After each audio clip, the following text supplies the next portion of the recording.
End money? End money? Do I have to log out? It's fine. It's fine.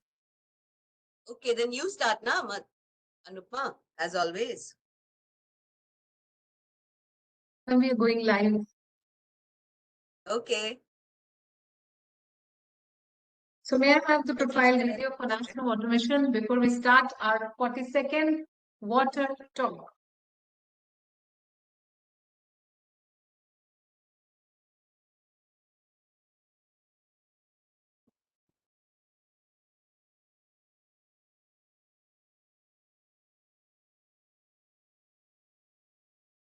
Can we please have a profile video of National Water Mission played here?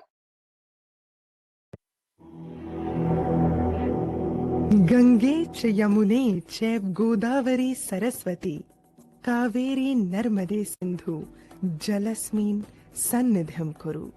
जल ईश्वर स्वरूप है, सौम्य, शालीन, जीवनदायक। प्रकृति का दिया ये जल रूपी वरदान पृथ्वीवासियों के लिए सिर्फ एक विरासत नहीं बल्कि एक जिम्मेदारी है जिसे आने वाली पीढ़ी के लिए संभालना आवश्यक है। और इस उद्देश्य की ओर पूरी निष्ठा से कार्य कर रहा है राष्ट्रीय जल मिशन, जल शक्ति मंत्रालय, भारत सरकार। खेती के उपयोग में आने वाले पानी का अधिकतम उपयोग हो, इस दृष्टिकोण से मंत्रालय माननीय प्रधानमंत्री जी के मार्गदर्शन में काम कर रहा है और हमने नेशनल वाटर मिशन में 20% तक पानी के उपयोग में कमी लाने का लक्ष्य रखा है। सतह पर जो जल उपलब्ध है उसका उचित प्रबंधन, भूगर्भ के जो हमारे स्रोत हैं उनका ठीक से उपभोग हो, जो पानी हम अलग अलग क्षेत्र में उपयोग में लेते हैं उसका विवेकपूर्ण उपयोग हो और उसके साथ साथ में जो पानी उपयोग के बाद में निकलता है उसका ठीक से ट्रीटमेंट हो, तो हम जल सुरक्षित देश को बना सकते हैं। जलवायु परिवर्तन का विशेष ध्यान रखते हुए national action plan on climate change के तहत नेशनल वाटर मिशन की स्थापना की गई ताकि जल संरक्षण को बढ़ावा मिले, जल की बर्बादी को कम किया जा सके और राज्यों के भीतर एवं राज्यों के बीच जल का अधिक समान रूप से वितरण सुनिश्चित किया जा सके।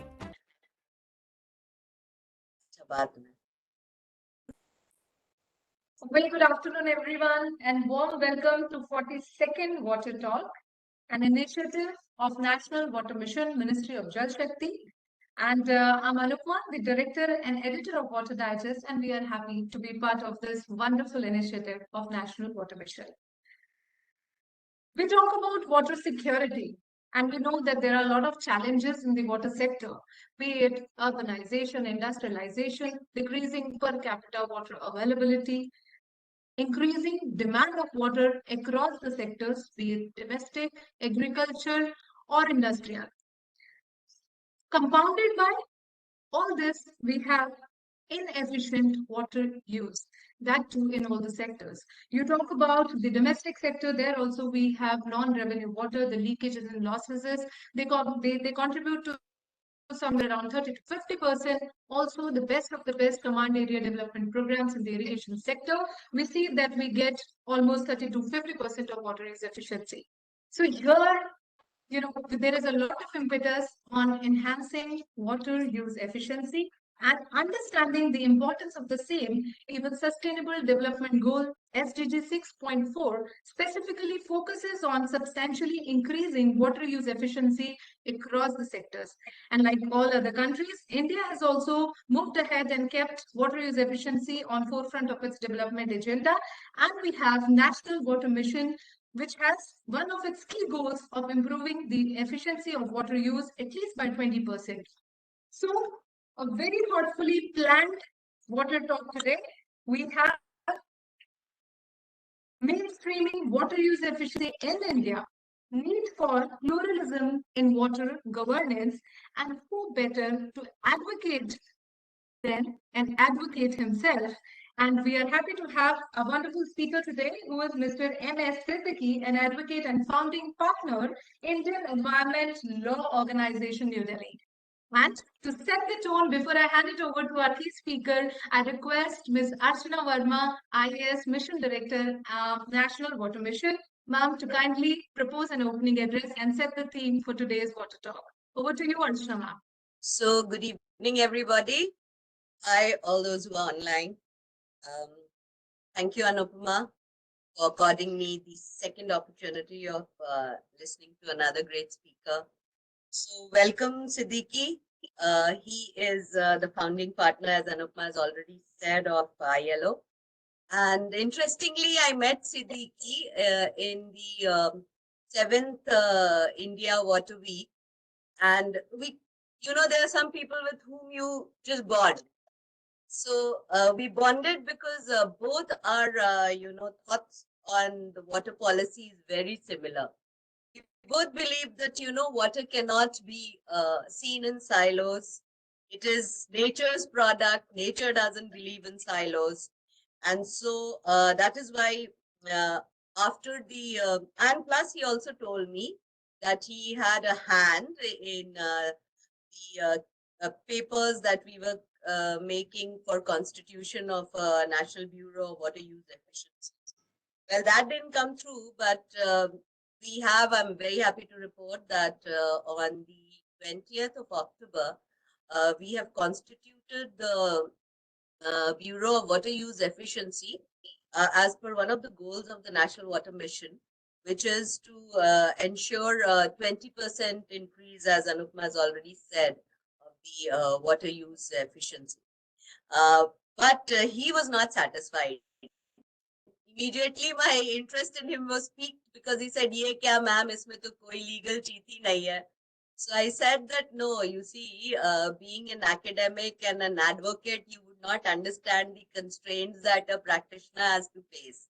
So we cannot just go and say to the public one day, we are not like any other country, which is not a democracy, where we can say, okay, stop taking showers.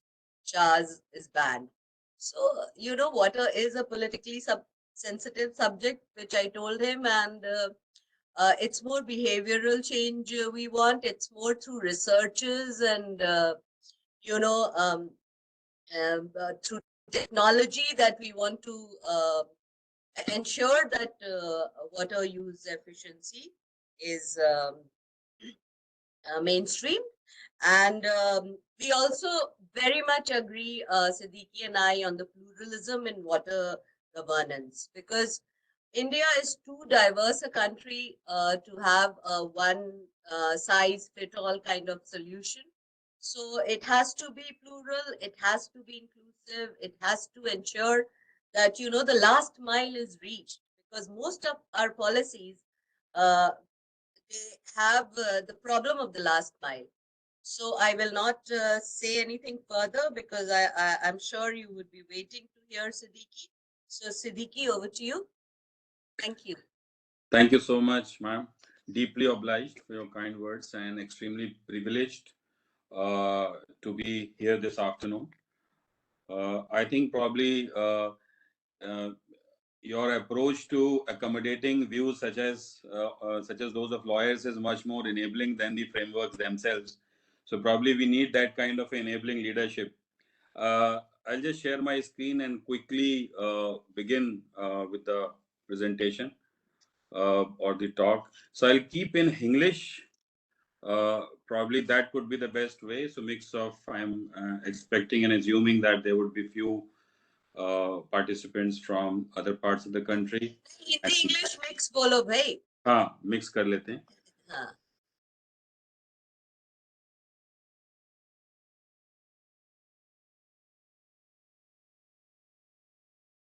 Is it visible? Siddiqui ji, we can see your screen, but not the presentation. Not the presentation.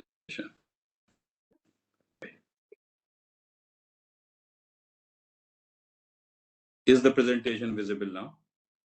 Yes, please. All right. So thank you so much again. So, as ma'am said that we thought of reflecting a bit on what's happening and where are we placed in terms of the big target that we have under the National Water Mission. So just wanted to reflect today with you all in terms of what is more that is needed to be done in order for us to achieve a number of goals under the National Water Mission, 5 of them actually, and one being a very specific one. So, if set of 5 goals, 4 being of the nature of broader goals, converging and having synergy with national water policies. There is one exclusive goal of water use efficiency, and it also has a target. One of the very progressive feature of any vision document to have a target, at least from the global standards, a policy is considered to be a good policy if it has a target, and also the enabling framework to support it. But then I also want to bring into discussion why the word pluralism, as came in the introductory remark. Is it just because it's attractive? Is it just because it's a socio-political appetizer for many that let's bring pluralism into water discourse? Well, certainly not. It has got a context and a meaning. For the simple reason, for the last 30, 40 years of water governance, I would say 30, 40 years, because we have had land reforms, but water reforms did take some time. We focused a lot more on pollution aspects in 1974. But the fundamental aspects of governance in terms of ownership, use, management, uh, kept evolving over a period of time. And that is where we have experimented a lot with many things in the irrigation sector, in the participatory sector, for example, with water user associations. But by and large, the focus remained on 2 key issues. One was service delivery. So we wanted more of rural drinking water schemes. We wanted more of urban water supply. We wanted more of irrigation command area expansion. And then we also wanted to control pollution. So that's what we did by and large in the last 40, 50 years. But we haven't really tried, or we really haven't focused much on innovative things like linking sewage treatment to agricultural or industrial use, or incentivizing or rationalizing subsidies. So I think it's a great opportunity, and we have finally come to that thought under the National Water Mission. So that's number one. That is about pluralism. That can we bring in various other perspectives. तो हमने बहुत आयाम पानी के हमने try किए, बहुत सारी व्यवस्थाएं बनाई और प्रयास किया कि पानी का जो एक मैनेजमेंट है वो एक अच्छा मैनेजमेंट सबके लिए हो जाए, लेकिन कुछ गैप्स समझ में आते हैं। प्रयास तो अपनी जगह पॉलिसी डॉक्यूमेंट में तो विजन है, लेकिन क्रियान्वयन में बहुत सारे प्रयासों का हमें अभी भी देखना पड़ेगा कि हम कैसे उसको इम्प्रूव करें। So that's pluralism, bringing various perspectives के एक आयाम नहीं, बहुत सारे आयाम को हम लेकर आते हैं। दूसरी बात, अभी प्लुरलिज्म की बात क्यों बहुत टॉपिकल और क्यों अभी उसका संदर्भ क्यों बहुत महत्वपूर्ण हो जाता है? It is very relevant because of this very instrument called National Water Mission. ये क्यों स्पेशल है? Is it? Let's understand this also. It's very important. क्या नेशनल वाटर मिशन महज एक दूसरे मिशन की तरह कोई एक स्कीम है? क्या ये पॉलिसी डॉक्यूमेंट है? क्या ये सिर्फ एक विजन की तरीके से है? So, we need to kind of reflect on this as well.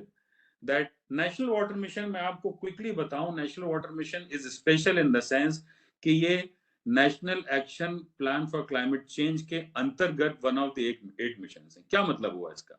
National action for climate change India का क्लाइमेट ऑब्लिगेशन के अंतर्गत एक राष्ट्र की एक घोषणा है, एक एक्शन प्लान है। इसका अंतरराष्ट्रीय महत्व भी है। Can I just interrupt you, Siddiqui? If you don't have a presentation, why don't you show your face? I don't know. If you have, The camera. we are not able to see it. Okay. So the KG presentation was Something going which okay, is but there. just your camera. Yeah. Just- So maybe you can just,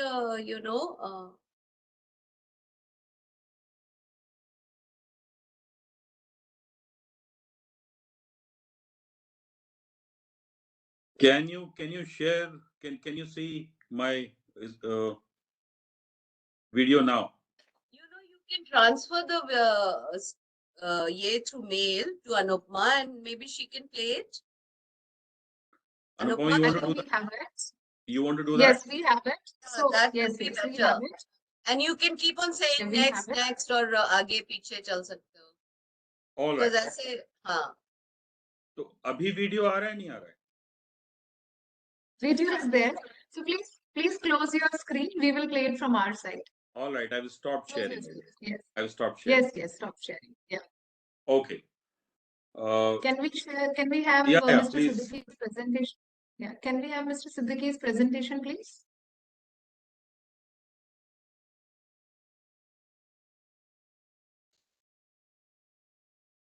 Just allow us 2 minutes.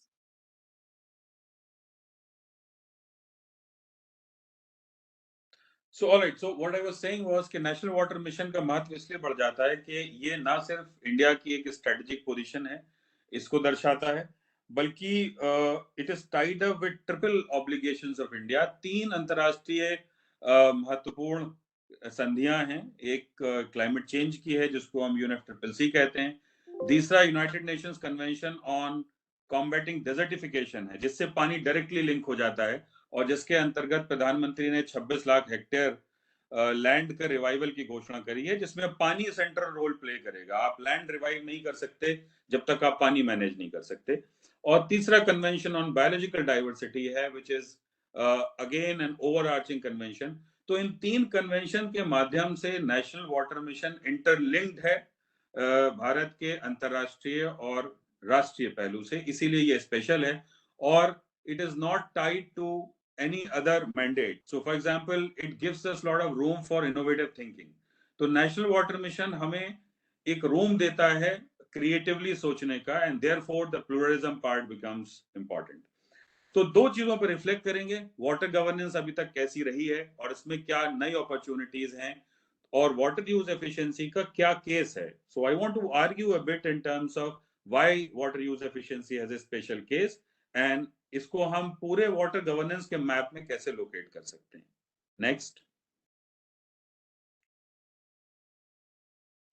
Next please. क्या govern कर रहे हैं, what do we mean by water governance, which is a resource that we are governing. तो ये बड़ी आपने common slide देखी होगी, ये सब जगह you know you would have seen it like 1000 times. मोटा मोटा 87% एग्रीकल्चर, इंडस्ट्रियल, डोमेस्टिक. अब जो ये रेड और येलो बार है ये एक्सपैंड हो रहा है. सो कॉम्पिटिंग क्लेम्स हैं, इंडस्ट्री भी ग्रो कर रही है, इकोनॉमी भी ग्रो कर रही है, और डोमेस्टिक यूज भी हमारा चेंज हो रहा है, ना कि बढ़ रहा है. It is we have more satellite towns now, we got more and more Noidas and Gurgaons of the world. So that is becoming much more, and therefore this dynamics is also changing. So हमारा जो resource rights और use है, इसका जो governance है वो drastically change हो रहा है. Whereas the instruments and the institutions जो हमारे पानी के नीतियां हैं, जो पानी के हमारे डिपार्टमेंट्स हैं, वो एक ही तरीके से अभी काम करते चले आ रहे हैं, and that is a gap probably we need to look at more carefully. Next. क्या किया हमने पिछले 40-50 सालों में, what have we done, and what are the challenges which have emerged. तो बड़ा एक इंटरेस्टिंग डेटा है national commission on integrated water resource management का, जो कहता है कि आने वाले 30 सालों में 2050 तक वाटर का कंजम्पशन गिर जाएगा, और उसमें वो फैक्टर करते हैं कि 35% कमी आ जाएगी. उसको कहां से फैक्टर इन करते हैं, वो कहते हैं कि हम जैसे ग्रो कर रहे हैं उस हिसाब से हम 35% यूज एफिशिएंसी ला सकेंगे. So which means that it is counting on 20% road map of national water mission. ये एक एस्टिमेशन है नेशनल वाटर मिशन और NCIWRM के अंतर्गत का. अब इसका क्रियान्वयन का रोड मैप हमें सोचना होगा. फिलहाल की स्थिति ये है, जैसे मैंने बताया, कि वाटर के कॉम्पिटिंग यूजेस हैं, कुछ प्रोजेक्शंस हैं. उन प्रोजेक्शंस के अंतर्गत बहुत कुछ बदलाव अभी नहीं दिखाई देता है. बिजनेस एज यूजुअल सिनेरियोस चल रहे हैं. तो अनलेस गवर्नेंस में रिफॉर्म्स किए जाएं, ये जो अजम्पशन है 35% एफिशिएंसी का, that looks little far and difficult. उसके लिए हमें कुछ काम करना होगा, क्योंकि ग्रोइंग स्केर्सिटी है, और स्केर्सिटी को अगर आप देखें तो it's not only about quantity, scarcity is also about quality. So, for example, in Delhi NCR, you may have 70 colonies having access to water, but quality of water is seriously challenged. Next slide play कर दिया आपने, पीछे जाएं please. पीछे. You'll have to go back again. Go back. Right. The next one. So by and large, जो central हमारा mandate रहा है, federal mandate, it has focused more on creating large infrastructure, which was the need of the hour. We required that kind of a large infrastructure to grow food. हमें आवश्यकता थी कि irrigation भी हो, canal भी हो, और उसको बहुत एक सोचे समझे तरीके से पिछले 50 सालों में बढ़ाया गया. लेकिन संविधान में जहां पे एक तरीके का एक प्रॉमिस है और एक संकल्प है कि हम सोशो इकोनॉमिक जस्टिस करेंगे, वहीं पे डिसेंट्रलाइज गवर्नेंस यानी पंचायती राज सिस्टम की भी व्यवस्था है. और संविधान में ये कहा गया कि अगर कोई रिसोर्स को मैनेज करना है तो उसको डिसेंट्रलाइज तरीके से पंचायती राज इंस्टीट्यूशन के माध्यम से हम उसको चीजों को मैनेज और उसका संवर्धन करेंगे. पानी के केस में ऐसा कम देखने को मिलता है. जो समुदाय के पानी के स्रोत हैं वो दूर जाते चले जा रहे हैं. सो रिजल्ट क्या हुआ, हमारे पास लार्ज डैम्स तो डेवलप हो गए, लेकिन पॉन्ड्स, वेल्स और जो कम्युनिटी वाटर रिसोर्सेज हैं और जो कम्युनिटी मैनेजमेंट सिस्टम उससे जुड़ा हुआ था, वो थोड़ा सा भी छूटता हुआ दिखाई देता है. तो पंचायत की व्यवस्था है, लार्ज इरिगेशन इंफ्रास्ट्रक्चर की व्यवस्था है, वाटर सप्लाई स्कीम की व्यवस्था है, लेकिन अभी उसमें जो समुदाय को आगे आना चाहिए जिम्मेदारी के तौर पे, वहां पे थोड़ा सा गैप दिखाई देता है. And therefore we probably as a policy measure, as a mission, we need to look at that, how do we strengthen that carefully. अब इसमें एक बड़ा इंटरेस्टिंग आयाम जोड़ा नीति आयोग ने. नीति आयोग ने पिछले 2-3 साल पहले कंपोजिट अंग्रेजी वाटर, में भी बोलिए, सब से भी होंगे लोग. So Niti Aayog has brought an interesting index, something called Composite Water Management Index. So what it has done is that it has Niti Aayog ने एक स्ट्रक्चर बनाया कि स्टेट की मैपिंग करते हैं गवर्नेंस के पैरामीटर्स पे. Let's study how our states are performing. So they call it composite water management index. उन्होंने मैप तो कर लिया and they have rated states. I am sure some states are very happy, some are not that happy, but उसका acceptance नहीं हुआ. It didn't encourage states to look at के अगर हमारे यहाँ कुछ कमी है तो हम उसको इंप्रूव कैसे करें. So that didn't lead to improvisation, that probably just led to kind of a verification and scrutiny. So I think policy आयाम में encouragement की भी उतनी ही अहमियत है, उतनी ही आवश्यकता है जितनी evaluation और monitoring की है. Next please. This is what we have. 17-18 direct policies हैं जो पानी को directly indirectly impact करती हैं. उसमें अभी जाने की तो बहुत opportunity नहीं है. But I'll just flag one important policy that probably is driving a lot of it and also restricting a lot of it. तो हमारे पास एक 1988 में फॉरेस्ट पॉलिसी आई थी. We know that forest is not a major consumer of water, लेकिन forest supplier of water है. जहां कहीं भी मेजर कैचमेंट्स हैं, जहां कहीं भी बड़े ड्रेनेज हैं, उनका पूरा का पूरा अस्तित्व फॉरेस्ट पे है, क्योंकि forest serve as catchment to both Himalayan rivers and peninsular rivers and west flowing rivers and south Indian rivers. अब फॉरेस्ट पॉलिसी में हमने बहुत सारी बातें कही, लेकिन कैचमेंट के संवर्धन का वाटर गवर्नेंस के साथ लिंकेज नहीं किया. फॉरेस्ट को एक साइलो बना के रख दिया. अगर रिवर और स्ट्रीम फॉरेस्ट के अंदर है तो वो फॉरेस्ट डिपार्टमेंट का मैंडेट है. बाकी उसके ऊपर डैम है या नीचे रिजर्वायर है या उसके पास में उसका एक वाटरशेड है या कैचमेंट है, और बाकी की व्यवस्था कैसे उसको चलाने का प्रयास कर रही है, उसका फॉरेस्ट से लिंकेज बहुत कम है.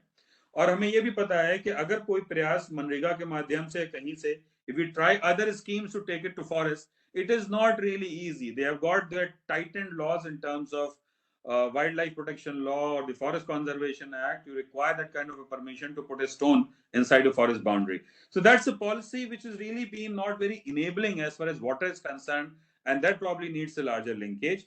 And then comes the fertilizer policy, which is not a policy. In fact, it's a subsidy kind of a policy, and we have not really looked at कि अगर फर्टिलाइजर का इस्तेमाल होना है, that can lead to a lot of changes in the agriculture sector. Smart fertilizer, biofertilizer can result in a lot of agriculture water use efficiency.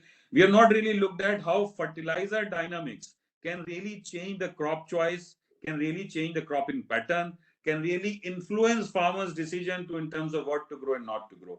So you've not linked it to water governance in that sense.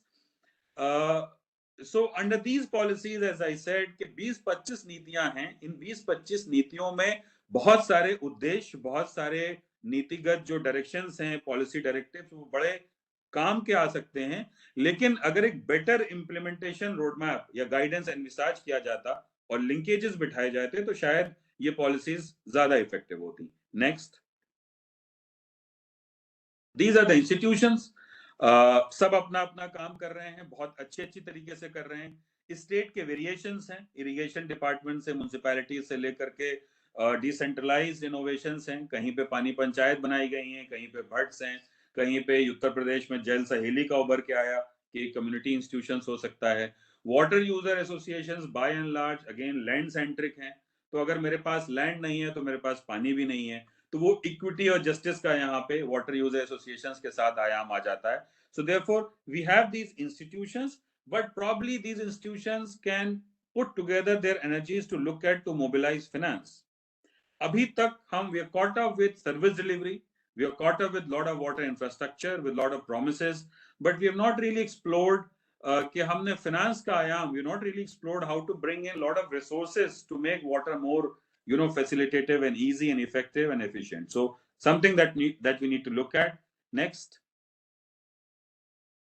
अब मैं आता हूं, you know, addressing the room in the elephant. Basically ये जिन है water sector का, जिसको हम अभी तक address नहीं कर पाए हैं. Especially in the agriculture sector, we have done a number of policies. बहुत सारी नीतियां तो हम ले आए, लेकिन 3 कानून है भारत में जिसको अभी हम टच नहीं कर पाए हैं. One is the Easement Act, जो 2 बातें करता है. एक तो सारे पानी को, फ्लोइंग वाटर को सरकार की प्रॉपर्टी तो बता देता है, कह तो देता है कि राज्य की ओनरशिप है, state is the owner of resources. At the same time, indirectly, it says that owner of a property has an easement to water. So that's one criticality. Second, दूसरा देश का सेंट्रल लॉ है जिसको कहते हैं transfer of property act. वो कहता है कि अगर लैंड आपका है तो उसके beneath पानी भी आपका है. Alternatively, if you have interest in water, you have to have interest in land. We have also not been able to touch that, and that is the reason that over extraction of groundwater goes on. और third जो इसमें layer है वो acquisition act की है, जो change हो गई, अब लॉ 2014 हो गई. उसमें हमने वाटर को बिल्कुल नहीं एड्रेस किया, टच नहीं किया, जिसमें कहा है कि if you are interested in water, either you have to acquire land, and if you acquire land, automatically your interest in water gets saved और प्रिजर्व्ड. सो दियर ग्रिड है 3 लॉस की, सेंट्रल लेजिस्लेशन की, which parliament need to probably scrutinise and examine in the context of national water mission and its promises and the exclusive space that it has both in policy and in law. I'll not get more into detail of all of this. I think I have flagged it. इसमें एक चीज बड़ी simple मैं आपको बता दूं, by default क्या हो जाता है कि जो लैंडलॉर्ड है वो बाय डिफॉल्ट वाटर लॉर्ड बन जाता है. तो अगर मेरे पास 50 एकड़ जमीन है तो the water inside that 50 acre or under that 50 acre land is also mine. That is the law of the land. We can't do much about it. We have put mechanisms of Central Groundwater Authority, water mapping, gray areas, orange areas. ये सब हमने कर रखा है, लेकिन हम property और water को डीलिंक नहीं कर पाए, उसको डिवोर्स नहीं कर पाए, and probably that's an area we need to look at. Next, please. ये हमने बहुत सारे एक्सपेरिमेंट्स किए. महाराष्ट्र में जैसे एक एक्सपेरिमेंट हुआ, पहली बार वाटर रिसोर्सेज रेगुलेटरी एक्ट बना. बड़ी एक्सपेक्टेशंस थी, अभी भी it's a very good act to look at in terms of what it tries to do. इसने ना सिर्फ सरफेस वाटर एंटाइटलमेंट की बात करी, but the law also talks about subsurface. For the first time in the country the word was replaced from groundwater to subsurface water entitlement. Very interesting clause. State tried to intervene in private domain, but बहुत कुछ हो नहीं पाया. It still remains a very land-centric law. It still remains a law that aspires to do a lot but is not able to do. Maharashtra सरकार ने बड़े amendment मांगे, authority में बहुत सारे पावर्स भी लेकर आए. उसमें, लेकिन by and large you know it remains very land centric. bulk water tariff, यहाँ पे पैसे इस हिसाब से, यहाँ से उस हिसाब से, वाटर के मैनेजमेंट एफिशिएंट यूज में बहुत कोई कमी या इंक्रीज नजर नहीं आया. But what they have done, which mission should look at, is they have prepared something called integrated state water plan. ये प्रमोशनल एस्पेक्ट से बड़ा अच्छा टूल है. अगर आप इसको एग्जामिन करें, it's a very comprehensive plan. पहला राज्य है, first state government to prepare something called integrated state water plan. और इसी एक्ट में मैंडेट कर दिया गया था, 2005 की एक्ट में कह दिया गया था कि एक प्लान बनाना है. पूरे लैंड यूज को ध्यान में रखते हुए, लैंड यूज चेंज को ध्यान में रखते हुए, प्रोग्रेसिवली क्या लैंड यूज हो सकता है उसको ध्यान में रखते हुए एक fantastic planning document is there. It is in 3 volumes and something worth looking at. How do we want to go ahead? It integrates everything, but then again इसका क्रियान्वयन और इसका implementation is something needs to be seen. Uttar Pradesh, so I've taken 3 states you see. एक industrial context से लिया है. One state I have taken from a huge agri and water guzzler context, and one state I have taken in northeast which is a water surplus but water deficient. Availability है लेकिन access नहीं है, और उसने भी innovation किया हुआ है. तो उत्तर प्रदेश ने क्या किया? Uttar Pradesh government has done institutional innovation. उन्होंने कहा हम एक मैनेजमेंट रेगुलेटरी कमीशन बनाएंगे, and they brought this act. But क्या गलती कर गए? एक ही एक्ट के अंदर they have given both management powers and power of a regulator to one and the same institution. अब कॉन्फ्लिक्ट ये है कि how can manager be a self regulator, how can be a जज in your own cause? So that law did not take off at all. It was good intention law, but it did not take off. फिर उत्तर प्रदेश ने ground water management act भी बनाया, but वो अभी it's not taken off on the ground.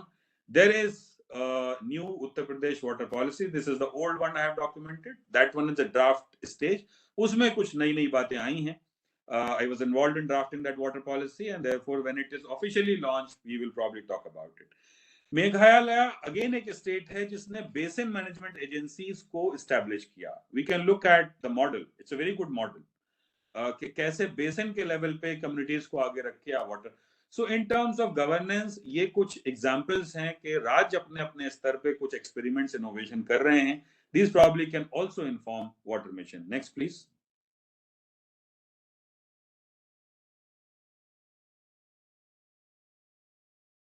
I would say next please. We'll leave it.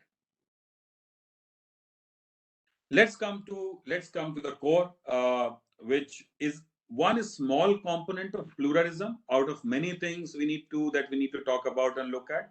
Water use efficiency एक ऐसा बिंदु है जिसको नेशनल वाटर मिशन के ही एक्सक्लूसिव माध्यम से बढ़ाया जा सकता है. पॉलिसी, नेशनल वाटर पॉलिसी में 5 पिलर्स के तौर पे इसको एम्बेड किया गया है. राष्ट्रीय जल नीति के अंदर वाटर यूज एफिशिएंसी को 5 तरीके से या 5 आयाम से करने का प्रयास किया गया है, लेकिन टारगेट मिशन के अंदर है. Therefore, mission becomes a special purpose vehicle to take forward this target. अब इसकी लीगल वेरासिटी में बता चुका हूं कि national water mission is a special kind of a document, special policy or a mission which has got both international and a national credibility. International under conventions, national because it is an obligation. There's a target.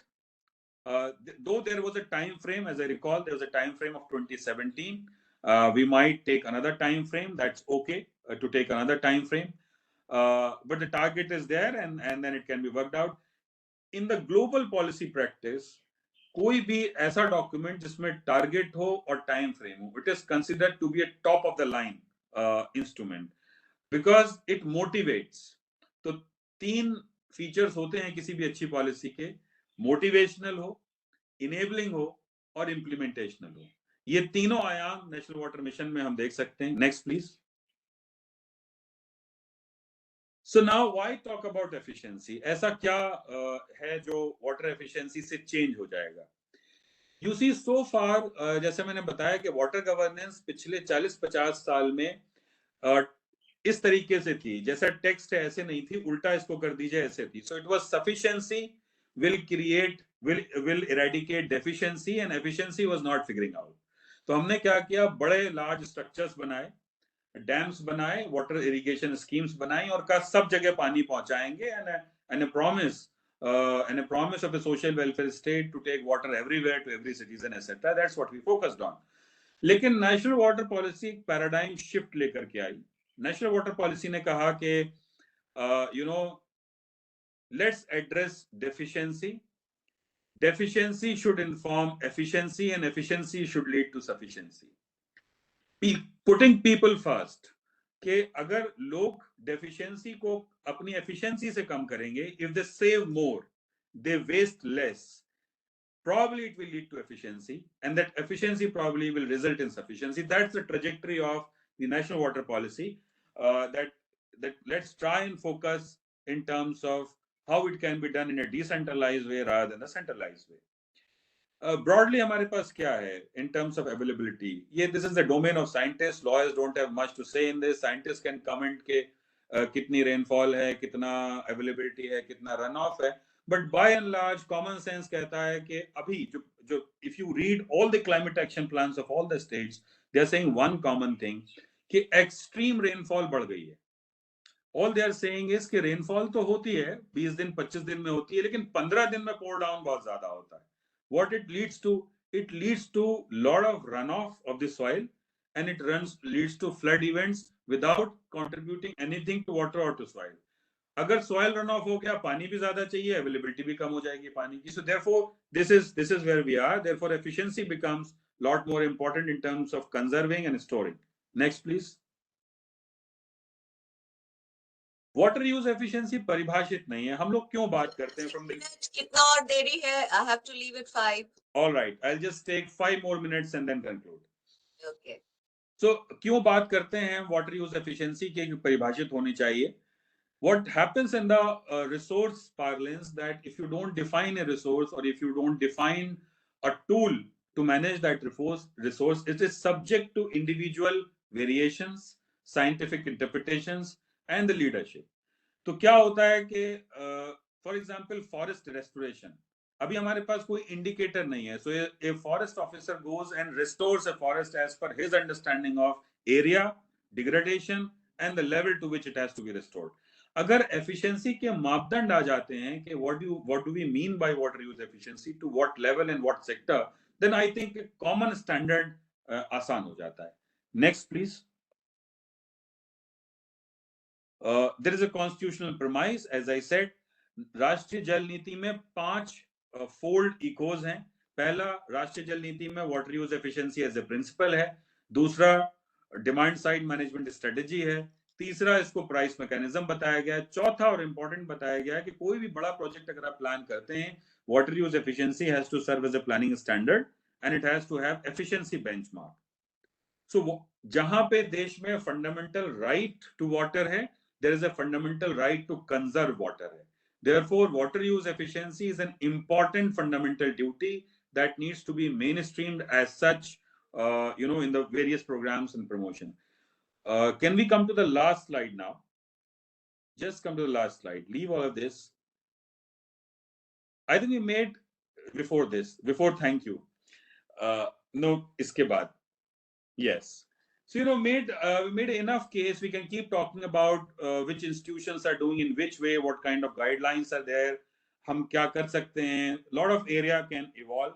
It's a good thing that National Water Mission had put together the Water Bureau of Water Use Efficiency in place. There is an entity that exists now, and now there is collective responsibility for all of us is how do we evolve and expand the mandate in a meaningful way. So I have these 3 tiered elementary ideas on what can be done on water use efficiency. So this is not technical. We can get into technicality on each of these, but this is broader what I think how it should be structured. Its role as a motivator. So what it needs to do as a motivator, the Bureau, it has to now probably redefine the targets, probably redefine realistic targets and sector-wise targets in terms of how water use efficiency can be achieved. Then it has to find some kind of regulatory support. For example, we need not amend national laws. You can go to municipal level bylaws and support your water use efficiency target at a municipal level. So that is its role as a motivator. Second structure that it needs to have is that what a Bureau of Water Use Efficiency can become a big enabler. Its role as an enabler. Now, what it can do as an enabler, it can do confidence building exercises among the agri in the industry. Industry should not feel कि हमें बंद किया जा रहा है, अरे हमारे ऊपर तो पानी का बर्डन डाला जा रहा है, we are not the major consumers, and agriculture should not feel कि राशन किया जा रहा है. So both can be given that kind of a confidence, and support institutions can be established. We can talk about each of these if there's an opportunity somewhere in question answer sessions. Then the third important role it can play, it can come as a quasi implementer. Bureau can't be an implementing agency in itself. It has to find implementing arms, but it can emerge as a quasi implementer in the sense it can look at कि finance कहाँ से कराना है. What are the creative means from whether carbon finance, whether climate finance, whether any other finance. There are various windows as of now which can be explored. Then how it does evaluation without deterring. Second, and how it does monitoring. There are monitoring agencies as such in the country in various standards and departments, the pollution control boards and stuff like that. But then how it can evolve as a quasi monitoring agency, what it can do to facilitate and monitor both at the same time. How it evolves certification in collaboration with the industry as well as with the other sectors. And then, of course, setting standards and benchmarking, which can do with Indian standards, Bureau of Indian Standards, etc., etc.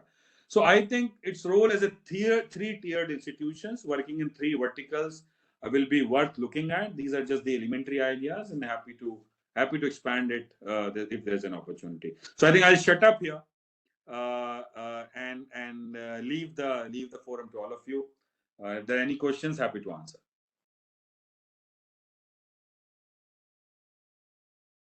Siddiqui ji, and thank you for sharing the insights, the perspective for the regulatory reform and also the governance structure as far as the water sector is concerned. So, ma'am, would you like to say something, or shall we proceed for the question answer session now? Question answer, please. And then I can just wrap up in the end. All right. So we are now open for the question answer session. Most of you are regular viewers, are well versed with the system. However, still I'll repeat, in case you have any query, you may write it in the chat box, or you can raise your hand and my team will unlock you and unmute you and you can speak there. Mr. Sandeep Dhami.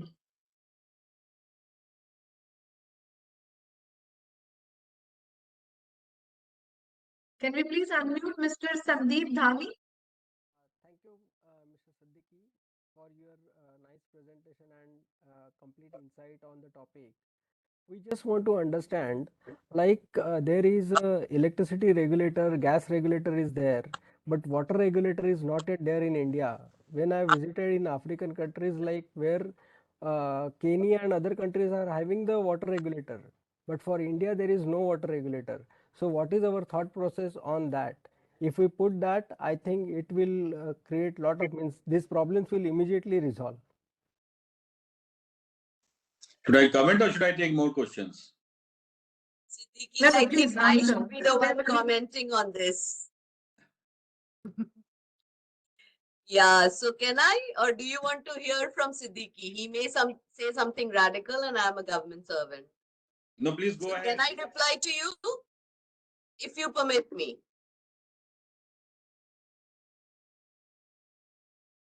So, The ma'am, person please. who asked the question. Have you muted him? Yes, ma'am. So you can reply. Yeah. So I don't know what Siddiqui will say. So as I'm just preempting him, and you know, I've been saying this, that any policy or any move by government, any strategy has to be viewed in its political context. We cannot take the politics out of water. I mean, I remember, and maybe so many people still do not even pay the little amount of cess which is put on water. So what are you talking about, you know, having a regulatory commission? Electricity was easy. Water is a state subject, which is a national concern, but it is a highly, highly politicized subject. And, you know, just by the want, we just cannot implement regulation in something which is as sensitive as water. I remember this was my difference of opinion with Siddiqui on which, because on many things we agreed, but on this I said that, you know, we need to test water. We need to test the waters first, because you know what happens when government goes whole hog into something without testing the local political conditions. So, till the time, you know, when, and as he has said, there are lacunae in law where somewhere water is a national resource or a state resource or a government resource, and then it's also a private resource. So there are all these so many confusions. And when we don't have clarity, electricity that way was easier because we were still used to thinking of, you know, electricity as not such a close to heart subject. I mean, you can study in a candlelight, but if you don't get water, you'll not survive. So, remember when, you know, the water meter was put in our house, my mom was protesting, ये क्या बात है? पैसे क्यों देने पानी के लिए? पानी तो हमारा ये है, because we Indians have been used to living with water. Our civilizations have grown across water. So water is very close to our heart. I mean, the rivers are generally called Ma, Devta, Papa, but Brahmaputra is, you know, is a male river. Ganga is considered a female river. Electricity is a Western import. And it is something, I mean, I'm not looking at it, I'm purely talking from a very pragmatic point of view, and rather ideological, that we have to go slow on water. I don't believe that regulations will work. Just like many of our laws had to be retracted, if we go full hog for a regulation in a subject which is so sensitive, which is a state subject, without discussion with states, without, you know, that behavioral change which comes, it would be difficult for us to enforce regulation, because BEE was set up under the Environment Protection Act, and you know, that came with a lot of mandate from international and national forums. So that's we tried to set up a similar regulatory system for water, but I think in all wisdom, it was decided that now is not the time. Thank you. So now, Siddiqui, you can say, because as a government servant, I had to reply No, to right. this. So you're absolutely right. I'll just add to what you've said. It's not very different what I have to say. So you dot right saying that's a state subject, and if one looked at the presentation I highlighted, that Maharashtra had already set up a water resources regulatory authority. And if you read the National Water Mission, it says the idea is to encourage states to put up a regulatory authority. So it is the states who have to take that call. Center or national government cannot put a regulatory commission or authority on water because it's a state subject. Electricity is a concurrent subject. Therefore, center can do what it can do and states can do what they want to do, provided they don't clash. So, therefore, states have to take that call. Few states have gone and set up regulatory authorities. The experiments and experiences have been very different.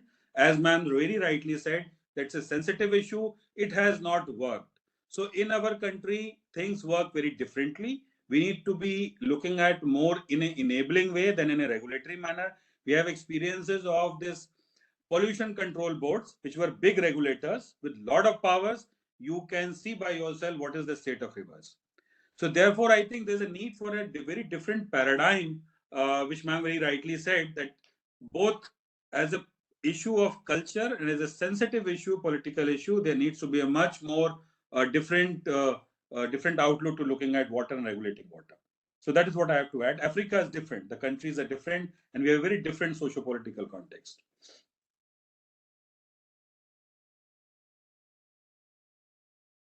Abhijit, can we unmute Mr. Abhijit?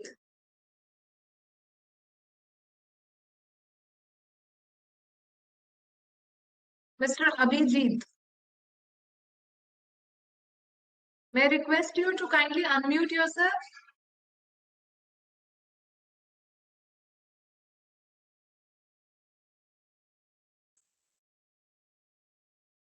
Okay. We have Director Groundwater Department, Telangana. Can we unmute?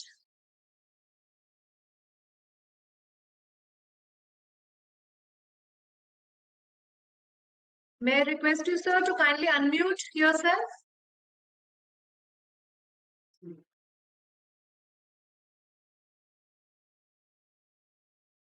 Mr. Aditya Pradhan. Is this a match fix question? Since we have somebody from our own. Oh, Telangana. Fine, fine. Go ahead. Can we please He's unmute? unable to unmute himself. He's written on chat. Yes, sir. Can we please look into it? Yeah. Yes, sir. Yeah, good evening, sir. Please go ahead. Yeah, very nice lecture, Dr. Siddiqui Saab. I think it is fortunate that we, as a scientist, we are able to hear the advocate's view. Thank you, madam, for Kindly organizing introduce this type yourself. of interactive program with the this legal fraternities. Definitely, it helps for the persons who are implementing this in the field. So my only there are a lot of things, but basically I wanted to ask one thing, sir. How we can improve the use efficiency, that is water use efficiency in the industrial sector, as well as the agriculture sector. No doubt you have told, but in industrial sector, it is very, very easy to implement that water use efficiency. So because a lot of things they are recycling, but the recycled water is not being properly reused. So how we can motivate the industries in that direction, sir? Can you highlight some of the things, sir? Right. So thank you for that question. Many things can be done from purely. How to motivate? Because how to motivate? Because to motivate the industry is very much essential, so that they can reuse that water. That's right. Or some incentives can be given, or something like that. Some policy decisions can be made by the National Water Mission or something like that, so that That's they can reduce their dependency on the fresh water. right. So National Water Mission will not be able to give you any incentive, because it's not. It will encourage incentive mechanisms. That's what it will do. But you yourself can create incentive mechanisms, and that is an area which has got a lot of space in law. So what happens is that, see, industry is the most low-hanging fruit to, in fact, create a model for water use efficiency. One, there is a mandate to recycle, reuse. That is number one. They do it, but there's a cost.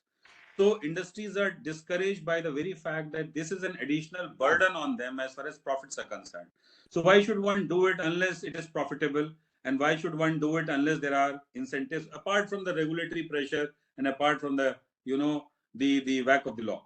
So what you can do is, there is something called consent to operate mechanism.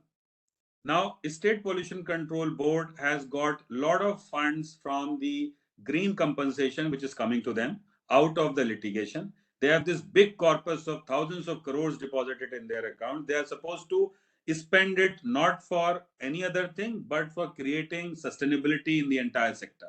So what happens is, while you are giving your consent to operate, and if an industry is recycling it and using that recycled water either for agriculture purposes, sending to someone, selling it, or reusing it, or selling it as a grey water for municipalities or any other thing, both municipality and regulator can come together to have a tripartite agreement to give industry exemption from municipal taxes for a period of time, create a slab, and then give consent to operate leverages in terms of financial leverages, so that industry operates freely, because it is doing this green good larger to the society.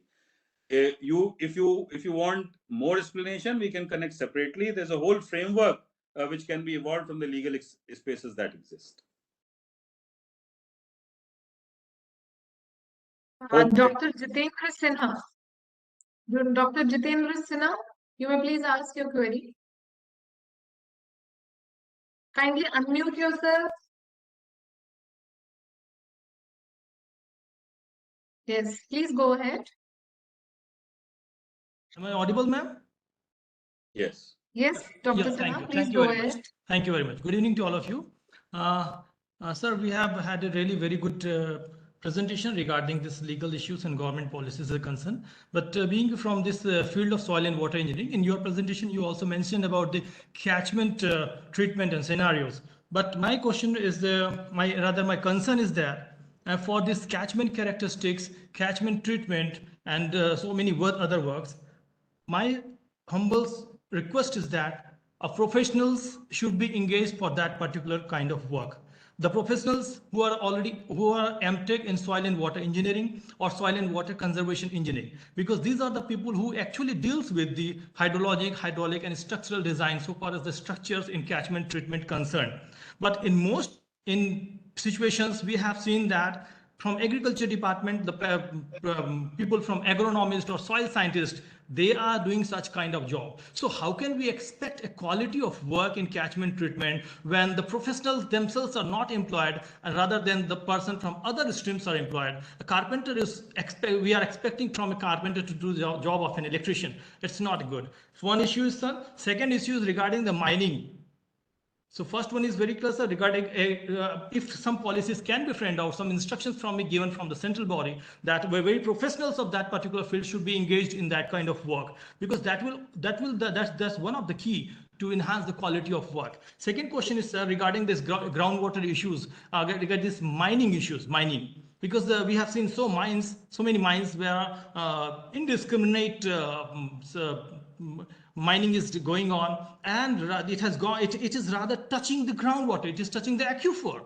So apart from the mining and what is happening, just to go further deep, they are just pumping out that water, huge precious groundwater, and that precious groundwater is going west as a surface water. So not only in later due course of time, maybe 5 years later, when it will be abandoned, there will be serious problem of the groundwater in that particular areas. So these two questions regarding engaging the true professionals, and second about this mining, groundwater and surface water issues. Thank you, sir. Right. From which state are you, sir?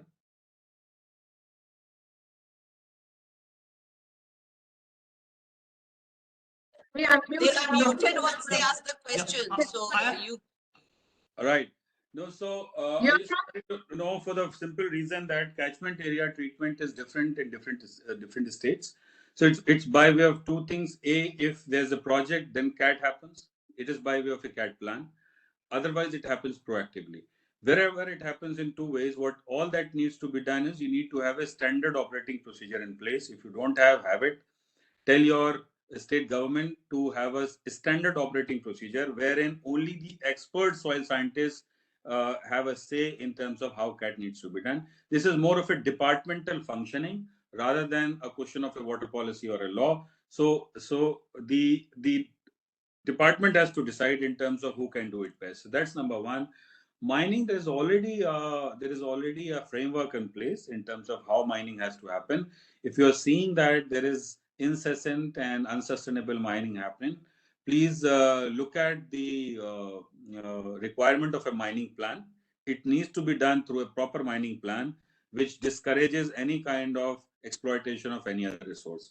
So if someone is doing mining wherein it is impacting groundwater, you probably need to see your groundwater board or authority in your area, and probably need to ask for question, where is the mining plan, and his functioning should conform to the mining plan. These are the two things that you can look at.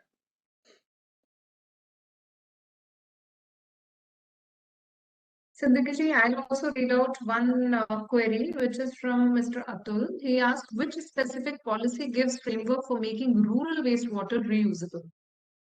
Rule making? Which specific policy gives framework for making rural wastewater reusable? Okay, rural-based water reusable. So, well, National Water Policy itself has a big component on reusing and recycling water. Then the Water Pollution and Control Act itself encourages scientific management of industrial wastewater. Environment Protection Act itself says that all the resources that are to be used have to be used in a recycled manner. There are almost 18 set of rules on different subjects which encourage circular economy, both in terms of natural resources and the material used. So there is enough mandate in terms of utilizing and reusing water. As far as you're talking, if there is a specific rule on reusing water, the government is coming up with a national recycling, reutilization policy, which will be soon there, I hope. That so the collective mandate of all the instruments is there.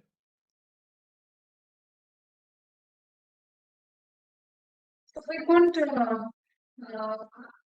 hear from Sandeep ji, but he has sent his query. He's asking, in California, due to scarcity of water, it is considered as a commodity and futures are traded. How do we deal with this in India in future? Water is basically traded, is saying, and how do we deal with this in India in future? No, so it's you can use the word that you like. It's not a commodity, but the national water policy upfront says that water is an economic good. It is an ecological resource, but it is an economic good. So realization of that water has to be there. So unless you realize, so globally we are talking payment for ecosystem services. By one estimate, just the Sanjay National Park in Bombay, the water that it purifies by its ecosystem services amounts to 600 crores annually, the cost of purifying that water. So there is a cost embedded to that water, and there is no shying away in terms of saying that water has an economic value. And I think as a country, we have come to a stage where we need to realize it hard and fast. With all our cultural attachment to water, with all the political sensitivities attached to water, we need to realize water is also a profit making. Aren't we familiar with the Bisleris and Aquafinas and bottles of the world?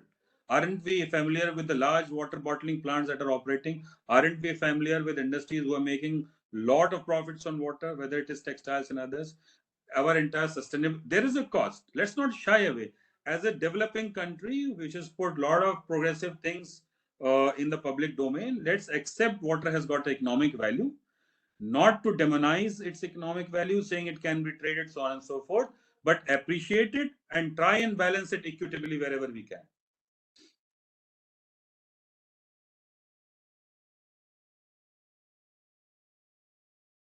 Manalika Pandya is asking, can complaint process to NGT about entities raising groundwater contaminations made easy, as no ordinary Indian can file a complaint without advocates' assistance? No, please feel free to go to NGT. You can appear even in Supreme Court. There is no bar on appearing on, advocates are not the privileged ones. You can go and appear yourself. There's no bar.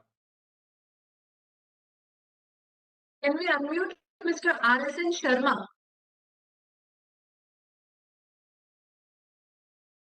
Mr. R.S.N. Sharma. Please go ahead. Yeah, good evening. This is R.S.N. Sharma from Bharatiya Jain Sangatna. Mr. Siddiqui, can you please respond on how the urban local bodies or the rural local bodies can play an effective role in improving the water use efficiency? Right, sir. So municipal corporations under the 74th amendment have been made the major supplier. तो आज भी अगर bulk water supply होती है तो corporation के through होती है. कहीं-कहीं तो industries also get water through municipal corporations apart from the domestic areas. Now what they can do is they can do two things which are under their direct jurisdiction. One, have, if possible, dual piping system, which is they can recycle lot of used water for gray uses, public parks, etc., and then they can introduce this two types of 24/7 water scheme. There is already a pilot done in Maharashtra where what they have done is they have done experiment with 24/7 water supply and found that if water is available, reliable supply is available by a municipal corporation for 24/7, people tend to store less, waste less, and use it more efficiently. So municipal corporations can do changes in their bylaws by which reliable water supply and dual piping can happen, introduce efficiency measures within their municipal limits for commercial uses of water. बहुत सारे ऐसे व्यवस्थान होते हैं एक district या city या municipal area के अंदर जहां पे large requirement of fresh water or treated water hoti hai, that can be considerably reduced. For example, a city like Bhopal, which has got abundant of these luxury pools, big time pools, jahan pe badhiya pani roz, zillions of gallons comes and then again is thrown out without even being used, can be regulated through a municipal corporation. So I think municipal corporation is the epicenter of what it can do by motivating its citizens to gradually move to efficient water utilization through behavioral change, through less utilization, and then coming up with infrastructure reforms such as dual piping, grey water use, recycling, and community kind of a water management system. तो ये ward level पे, मोहल्ला level पे, it can be tried.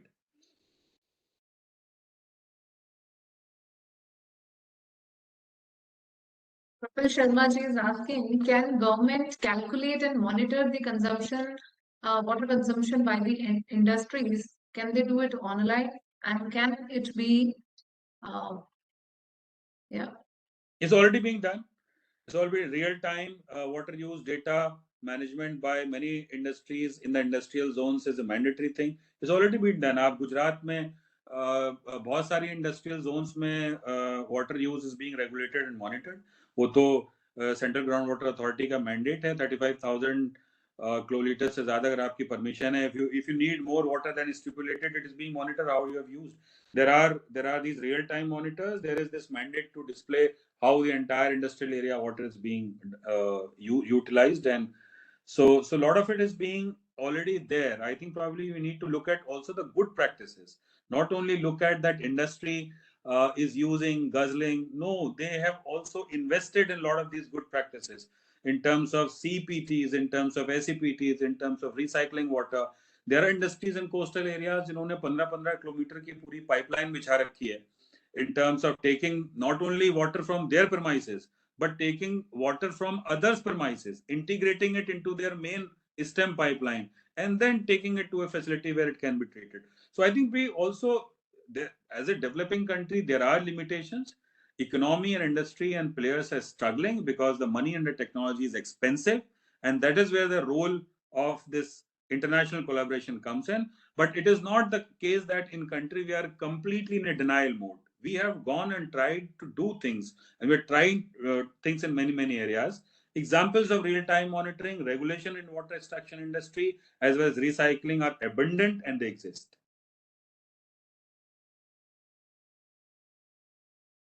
So with this, no more hand raising. Okay, got another one. Please send me scope for commercial water decontamination in case of industrial, hospital waste, and sea water contamination. What kind of capacity we have? Can you ask? Would you like to ask this question directly, Devashish ji? You may raise your hand. My team will unmute you.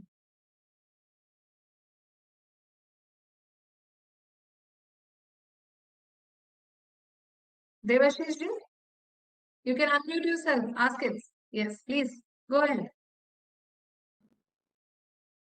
Sir, can you hear me, sir? I can. Yes, you're on. Yes, sir. Sir, just wanted to know that what kind of capacities in terms of commercial water exploitation exists in case of purification of contaminated water in large amount, because in India there are large amount of shallow water which actually stands contaminated. Now the contaminations are in various types. So what can be done, or are there existing industry or existing agencies which can undertake that kind of contamination? What is the capacity that we have in India, sir? So I think you're talking about contaminated water that exists as for example in a waterlogged area. So there is not much capacity on that aspect at the moment in the country. There is certainly some capacity emerging in terms of taking water to a certain place and treating it in terms of the contaminated industrial effluent. That is emerging. One plant is set up here right next to Delhi in Ghaziabad. So that is there.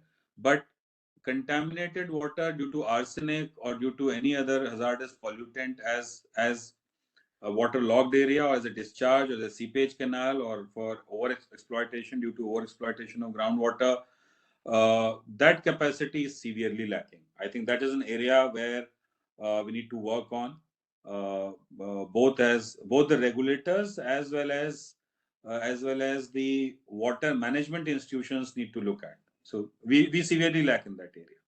There are not many institutions that I know about, at least. IITs may have a different set of understanding in terms of various pilots that are being done. For example, one I know in Patna, where because Bihar has large contaminated waterlogged areas, so some collaborations happening there in terms of some treatment which can be taken off, but not very many tangible examples exist.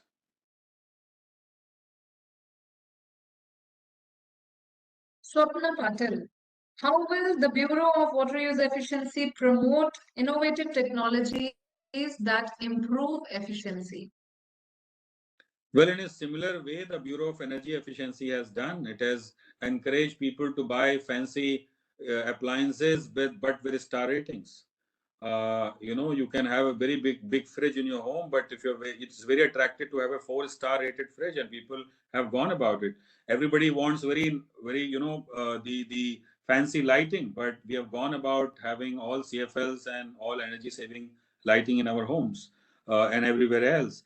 Similarly, Bureau can encourage standard certification. So it comes from public, appetite, as has been said earlier also. So the first thing that Bureau did was, if you recall, the early years of energy efficiency in India, after the Bureau was established in 2001 under the Energy Conservation Act of 2001, first thing it did was to have a massive campaign, star rating पे. That हमारे घर में तो star rating है, आप कितना star rating लेकर आए हैं. So everything started revolving around that, and then it worked in a backward way because people realize that it's not a star. It also it's got money. You save your money if you get star rated appliance. You're cutting on your electricity bill, or you're saving your energy. So if one may not have been very motivated by the public sentiment of I'm saving so much, but certainly my pocket is not being drained that deeply.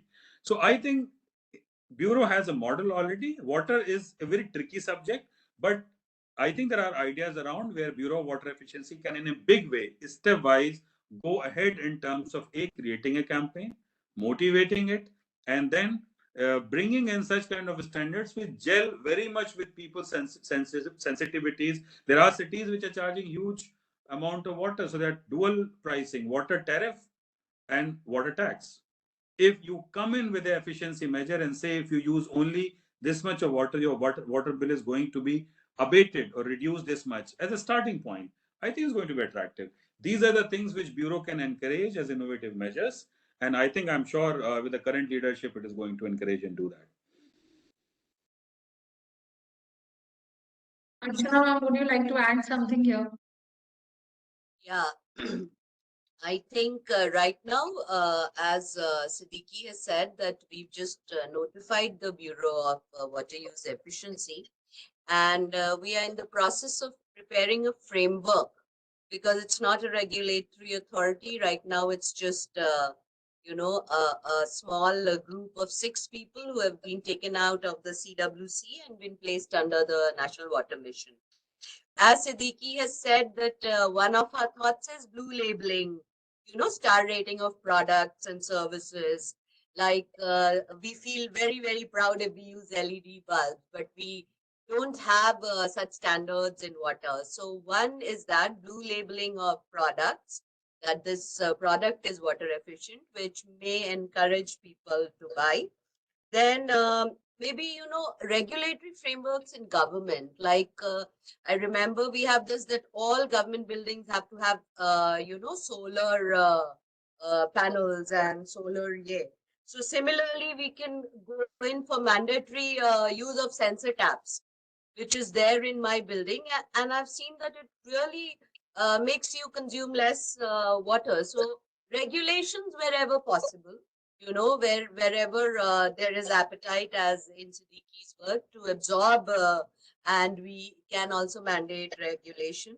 And of course, promotion of these water efficiency, no technology can be accepted unless it is cost effective. So, through the Bureau of Water Use Efficiency, promoting such technologies, which is also cost effective, because only saying that behavioral change, which is also very important, because I now know that my daughter will kill me if I leave the tap open, because it's been ingrained in her mind since she was a child that you cannot waste water in school. Or I will think twice before I take shower every day that, okay, I'm wasting 10 buckets of water when I could have done with one bucket. So, of course, that building capacities, and actually at the ground level, then water audit, is also in our mind because water audit will lay in front of you what is the excess or what is the usage that you're using, especially for industries. And for industries, we are also holding meetings with the water guzzler sectors. We've already asked TERI, which is in the process of, they have submitted us to research studies already, which was in the power and the coal sector. And we noticed that, a Navratna like NTPC already is doing fantastic work. They didn't wait for us to say that, you should go in for water conservation. But then it's a Navratna, it can afford to. If I lay the same standards for a unit which is struggling for survival, then what it'll do is it'll start cheating. So yes, in industry, we can go in for regulations. As Siddiqui has said, that through different acts, there are already regulations, and many of the well-to-do industries who can do are already in the process of doing it. Plus, if you remember, in 2020, we had these innovation awards in which I saw some during one of the decentralized solutions. We saw that there was this FB Tech technology which has been patented and used in the Pune Municipal Corporation, because it's very in situ. You can just set up a very simple plant which just recycles your water if there's a toilet or if there is a school. So there are these because but of course, our focus right now is we go by evidence. Evidence says 80% in irrigation and agri. If we can, ensure water source sustainability in these two sectors, then we needn't have to worry about industry or about urban or municipal bodies. So that is also very important. Plus, am I wrapping it up or is it on just the Bureau? Are there more questions? There are two more hand raised now. So maybe. Okay, then I'm quiet here.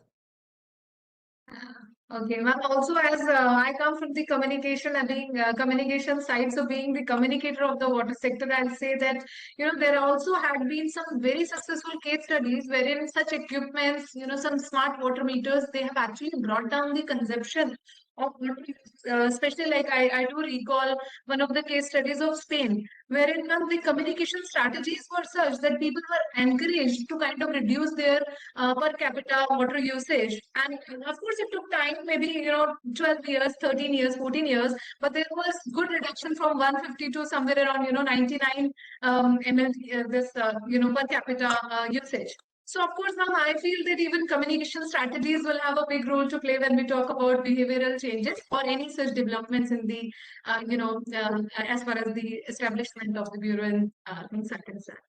So moving forward, we have. Let me respond to that because I have a very firm view on communication strategy. Yes. होता क्या है India में कि जो भी हम centralised communication strategy करते हैं, it is very central driven. We think कि सोशल मीडिया पे कुछ पोस्ट कर देने पे, वी थिंक कि कुछ जाके कहीं पे लेक्चर मार के आ जाने से, कुछ वर्कशॉप कर देने से उससे कुछ होता नहीं है. सो हमारा जो भी कम्युनिकेशन स्ट्रैटेजी होना है सेंट्रल लेवल पे या इंटरनेशनल, इसके लिए आप करिए नेशनल लेवल पे. बट वो जमीनी होना है, बिकॉज जब तक जमीन पे उतर के इन सीटू कम्युनिकेटर्स नहीं मिलेंगे हमें, जैसे रूरल डेवलपमेंट में self help group they are the most effective communication strategy. जैसे और भी बहुत सारे फार्मर्स प्रोड्यूसर्स एसोसिएशन है, वैसे हमारे वाटर वॉरियर्स जमीनी स्तर पे अभी कम है।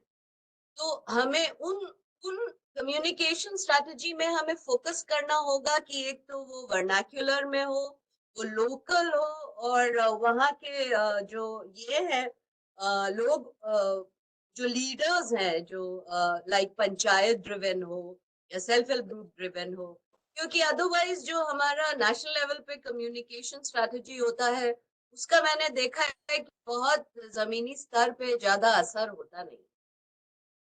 वो भी हमें डाइवर्सिफाइड कम्युनिकेशन स्ट्रैटेजी होना होगा। जैसे अभी भी देखिए हम इतना बोल रहे हैं, वी हैव 103 अटेंडीज, लेकिन रूरल लेवल से तो कोई आके हमें सुनता ही नहीं है। तो unless ma'am I will contradict here, just one submission. नहीं सुनता ना ही क्वेश्चन पूछता है, तो यानी कि हमारा पूरा स्ट्रेटेजी ही फेल कर रहा है। फिर भी हम करते हैं क्योंकि ठीक है, अगर एक आदमी में भी चेंज आता है तो ठीक है, लेकिन आई फील कि हमारा जो हमारे प्राइम मिनिस्टर भी हमेशा बोलते हैं कि जमीन में उतरो। हम लोग बहुत हवाई टॉक करते हैं, हम आज मेकअप करके आ गए, बैठ गए, बोल दिए, सिद्दीकी अंग्रेजी में गोला देके चला जाएगा, अनुपमा वाटर डाइजेस्ट करेंगी। But to be very honest, हमारे पास अभी जो है, और हम सब कर भी नहीं सकते बिकॉज वाटर स्टेट सब्जेक्ट है, और वही नहीं लोकल बॉडीज का हम यहाँ से डायरेक्ट भी नहीं कर सकते, हम बस एनेबल कर सकते हैं। इसीलिए अभी तक का मुझे जो सबसे अच्छा, अभी तक जो मैं जितने भी एनजीओ से मिली हूँ, तो मुझे बीजेएस अच्छा लगा, बिकॉज वो बहुत ही जमीनी स्तर पे काम करते हैं और उनके का फोकस ही वो है। तो या तो हम कहें कि हमारा फोकस ग्राउंड लेवल के लोग नहीं है, और हमें different types of communication strategy चाहिए, बट बस हम कम्युनिकेशन स्ट्रैटेजी चाहिए, उसमें आके हम बस बक के चले जाएं, उसके मैं फेवर में। No, ma'am, I feel the communication strategy has to be holistic, like you said. And of course, every media has a different target audience. So certainly, people who are working on ground are certainly needed. But like we are also going live through Facebook. So I'm sure. देखो ना, अभी तो हर के मतलब मेरा जो domestic help है वो खाना नहीं खाएगा, लेकिन उसके मोबाइल के लिए पैसा जरूर रखेगा। तो वो है कि हर स्तर पे मोबाइल है, लेकिन हम क्यों नहीं रीच कर पाते एक्चुअली जो लोग हमें सुन के कुछ मतलब क्वेश्चन करें। और प्लस ग्राउंड और जमीनी लेवल पे इतना विजडम है जो हम सोच भी नहीं सकते हैं। हमें स्ट्रैटेजी भी नहीं, माने हमें उनसे सीखना चाहिए, सुनना चाहिए, क्योंकि मैं नॉर्थ ईस्ट स्टेट से हुआ, come from Assam cadre, and Meghalaya and Assam are joint cadres. I've seen that they are much better in love with nature. I mean, we don't need to teach them anything. It's just that we are grabbing what is the resource of the community from them. So I think on this I'm very a little passionate. I'm sorry, I think this was not the mandate for discussion. But yes, I completely believe that capacity building or communication strategy zaruri hai. So we'll take the last question, maybe Ms. Veena Kanduri.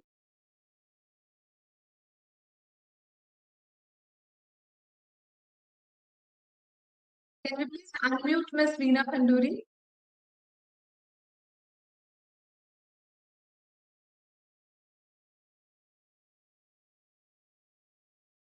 Hello. जी Meena ji. First of all, thank you Siddiki ji, and thank you madam for taking this very important issue, legal issue.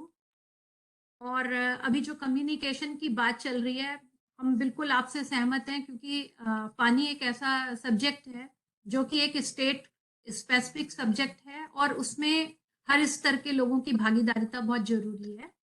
लेकिन आज के परिप्रेक्ष्य में I just wanted to ask one question which is boggling my mind, जब हम water use efficiency की बात कर रहे हैं सिद्दीकी जी, और जबकि हमने कई प्लेटफॉर्म पे भी सुना है, आपने अभी नीति आयोग के कंपोजिट इंडेक्स की बात की। मैं जस्ट ये जानना चाहती हूँ कि क्या कोई इस तरह का एस्टिमेट है जिसमें कि demand of water for next 10 years का प्रोजेक्शन जो है साइंटिफिक बेसिस पे हुआ हो? क्योंकि हम से एग्रीकल्चर सेक्टर की बात कर रहे हैं, इंडस्ट्री की बात कर रहे हैं, लेकिन क्या हमारे पास कोई साइंटिफिक वैलिडेटेड गवर्नमेंट का डेटा है जिसके बेसिस पे हम 10 इयर्स की अपनी प्रोस्पेक्टिव प्लानिंग कर रहे हैं? स्टेट की बात अलग करके मैं नेशनल सेंट्रल लेवल डेटा की बात कर रही हूँ। और मुझे लगता है कि national water mission can play this very very important role, क्योंकि ये डेटा आज से 20 साल पहले, मुझे लगता है 2005 में एक बार इस तरह का प्रयास हुआ था, उसके बाद से अभी ये डेटा हमारे पास अवेलेबल नहीं है। और हम बात कर रहे हैं कि हम इफिशिएंसी को कैसे बढ़ाएं, कैसे हम, बहुत सारी चीजों की हमने बात करी। तो मेरा यही क्वेश्चन था कि यदि कोई इसके बारे में कुछ बता पाए कि क्या हमारे पास कोई ऐसा साइंटिफिक एस्टिमेट मैं आंसर करूं? डिमांड आप, है? जी आपका नाम क्या है? मैम, मैं वीना खंडूरी आपसे मिली हूँ, आपके सेशन में थी, और उसके बाद मेरा सेशन था इंडिया वाटर वीक में। अच्छा अच्छा वीना। जी जी तो मैम। वीना, इसको मैं आंसर करती हूँ because I don't know. Siddiqui तो बहुत ही नॉलेजेबल है। आप बिल्कुल सही है। हमारा लास्ट जो प्रयास हुआ था, बिकॉज जब मैंने वाटर पे कभी काम नहीं किया, फर्स्ट टाइम सितंबर में ज्वाइन किया, तो फर्स्ट टाइम मैं वाटर सेक्टर में आई हूँ। लेकिन since IAS officers are suppose to be like आलू की कहीं भी डाल दो वो मतलब पक जाते हैं। तो मैंने यही पूछा कि डेटा क्या है। अब 20% increase in water use efficiency किस बेसिस पे बोल रहे हैं? वाटर डेटा तो इतना मतलब हमारे पास कुछ है भी कि नहीं। तो बहुत रिसर्च करने के बाद वही पता चला कि 2010 में एक स्टडी हुई जिसमें डिफरेंट सेक्टर्स का, जो आज हम डेटा बात करते हैं, उसमें रिसर्च हुआ था, और 2014 में वो वर्क पब्लिश हुआ था।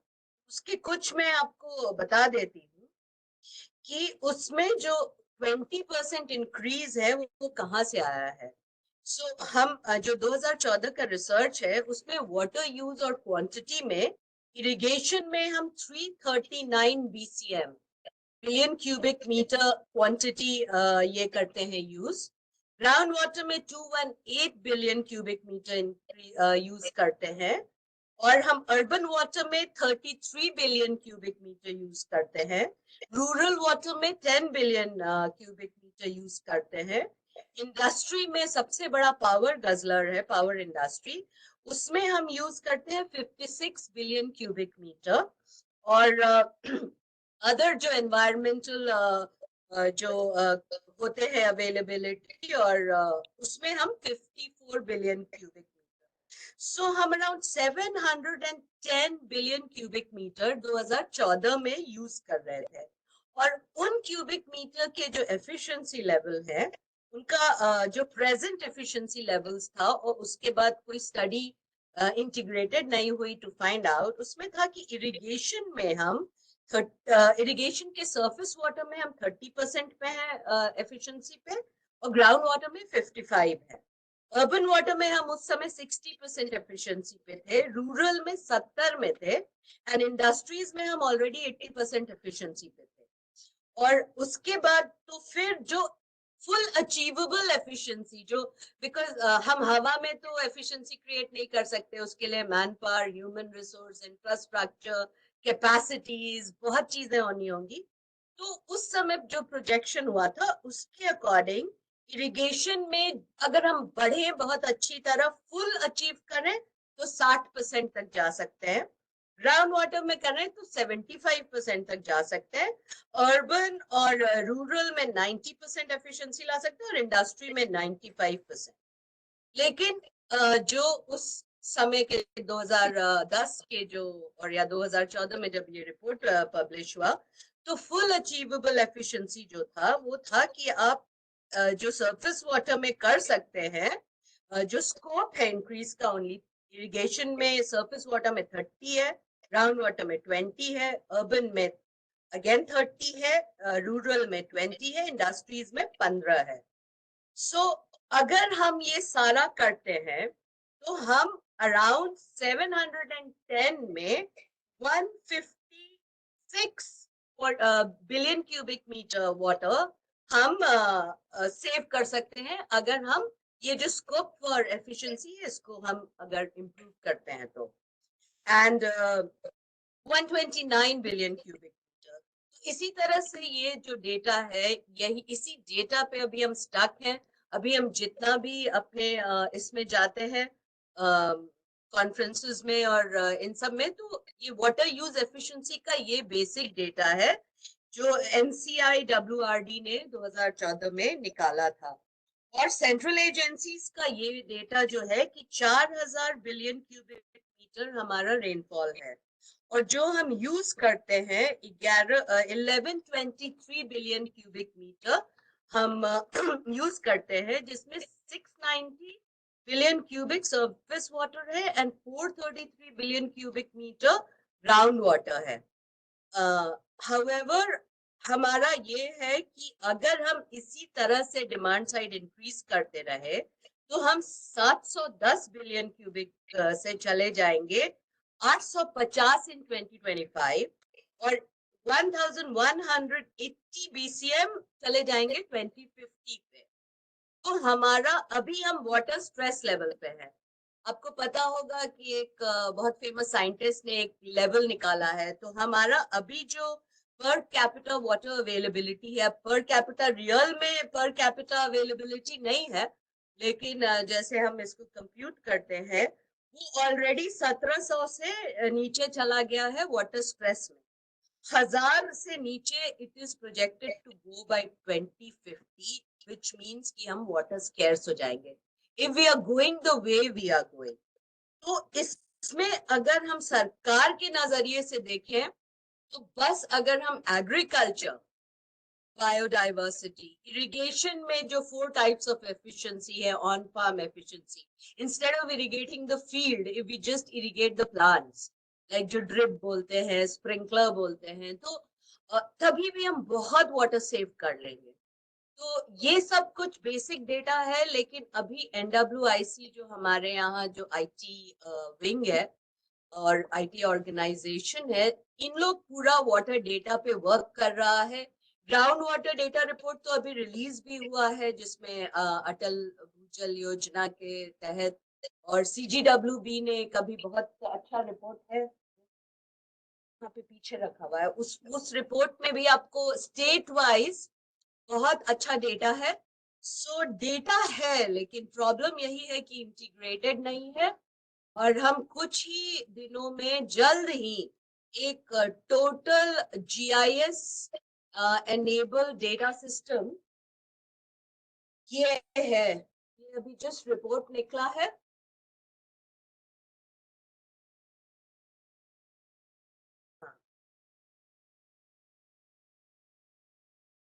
ये ग्राउंड वाटर पे बहुत ही सुंदर रिपोर्ट है। तो वही डेटा को हम लोग इंटीग्रेट कर रहे हैं, NWIC इस काम में लगा हुआ है, एक टास्क फोर्स भी ये हुआ है और गवर्नमेंट के हिसाब से तो सबसे जरूरी इरिगेशन एंड एग्रीकल्चर है, यही है। और Siddiqui, if you want to add something. No, just I projected in the slide as well that there is this National Commission on Integrated Water Resource Management, which has indicated the efficiency roadmap based on the data that they have. So data, certainly 2014 data is there, which is the basis and informs all states. States also have a very good data of their own. But वही है कि हमारे पास कुछ भी mapping और ऐसा नहीं है। तो इनफैक्ट नेशनल वाटर मिशन का फर्स्ट गोल है पब्लिक में डेटा लाई है। तो वाटर डेटा पोर्टल हम बनाए और एक जल धरोहर करके हम वाटर पोर्टल बना रहे हैं, जिसमें हम चाह रहे हैं कि 0.5 एक हेक्टर या एकड़ से ज्यादा का जितना भी वाटर बॉडीज है वो सब हम मैप कर पाए, जियो टैग कर पाए, and you know real time decision support के लिए दे पाए। एक जल इतिहास पोर्टल बना रहे हैं कि जो हमारे इतने खूबसूरत जो मैन मेड वाटर स्ट्रक्चर्स है, बिकॉज हमारे तो ट्रेडिशनली भी हम बहुत वाटर को अच्छे से मैनेज किए हैं, उसको भी प्रमोट करें, वो सब प्रयास चल रहा है। और NWIC स्पेशली इसमें काम कर रहा है। सो मुझे लगता है कि यू नो गॉड विलिंग हो जाएगा एक data you know transparent data portal जो कि पब्लिक को भी रियल टाइम इंफॉर्मेशन के लिए अवेलेबल रहेगा।